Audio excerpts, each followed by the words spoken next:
అందరికీ నమస్కారం. నేను మీ హేమా సుబ్రహ్మణ్యన్ హోమ్ కుకింగ్ తెలుగుకి స్వాగతం. బ్రాక్లీని మనలో చాలా మంది సాలెడ్స్లో తినడానికే ప్రిఫర్ చేస్తూ ఉంటాం. బట్ దాంతో ఈ రోజు నేను ఒక మంచి ఫ్రైడ్ రైస్ రెసిపీ చూపించబోతున్నాను. బ్రాక్లీ నచ్చని వాళ్ళు కూడా హ్యాపీగా తినేస్తారు. సో ఈ లంచ్ బాక్స్ రెసిపీని ఎలా చేయాలో ఇప్పుడు మనం చూద్దాం. ఈ రెసిపీ కోసం నేను 250 ml కప్తో 1 కప్ అంత బియ్యాన్ని తీసుకుంటున్నాను. దీన్ని పూర్తిగా ఉడికించి వడకట్టిన తర్వాత ఫ్రిడ్జ్ లో పెట్టి చల్లారనివ్వాలి. ఇలా చేయడం వల్ల రైస్ ఒకదానికి ఒకటి అంటుకోకుండా బాగా పొడిగా ఉంటుంది. ఇప్పుడు ఒక బ్రాక్లీని శుభ్రంగా కడిగి చిన్న ముక్కలుగా కట్ చేసి పక్కన పెట్టాలి.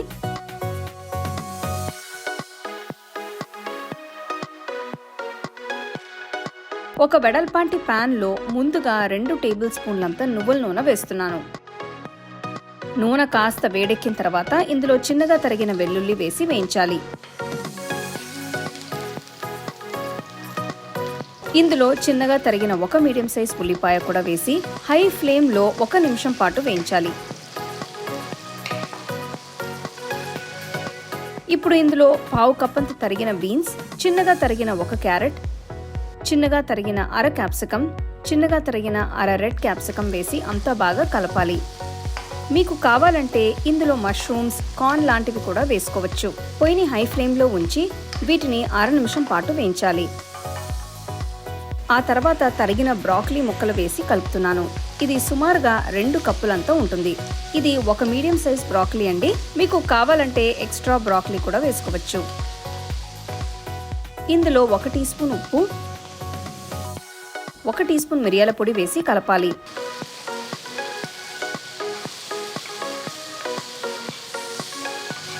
ఇందులో 2 టీ స్పూన్ల సోయా సాస్, 1 టేబుల్ స్పూన్ అంత రెడ్ చిల్లీ సాస్ కూడా వేసి వేయించాలి. మీరు దీని బదులు సిరచా లాంటి వేరే హాట్ సాస్ కూడా వాడుకోవచ్చు. ఇవన్నీ బాగా వేగిన తర్వాత ఫ్రిడ్జ్లో నుంచి తీసిన చల్లటి అన్నాన్ని ఇందులో వేస్తున్నాను.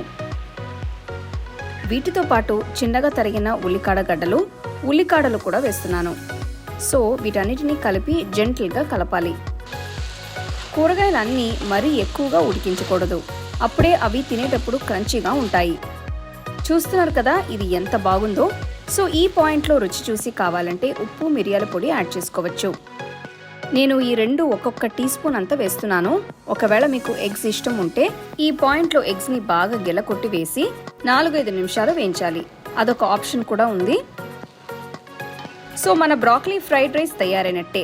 పొయ్యి కట్టేసి దీని మంచూరియన్తో కానీ వేరే ఏదైనా ఇండో చైనీస్ డిషెస్తో సర్వ్ చేసుకుంటే చాలా బాగుంటుంది. ఇది చేయడం చాలా ఈజీ అండి. టేస్ట్ కూడా అద్భుతంగా ఉంటుంది. సో తప్పకుండా ఈ రెసిపీని ట్రై చేసి చూడండి. అలాగే నా వీడియోస్ అన్నిటినీ మీరు మిస్ అవ్వకుండా చూడాలంటే హోమ్ కుకింగ్ తెలుగు ఛానల్ని లైక్ చేసి, షేర్ చేసి, సబ్స్క్రైబ్ చేయండి.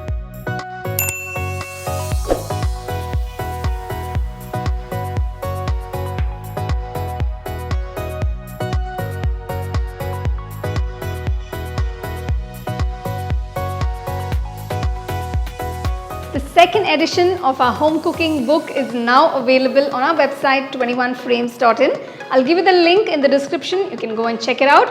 The book is currently available only in India for now. So you can place your orders on 21frames.in.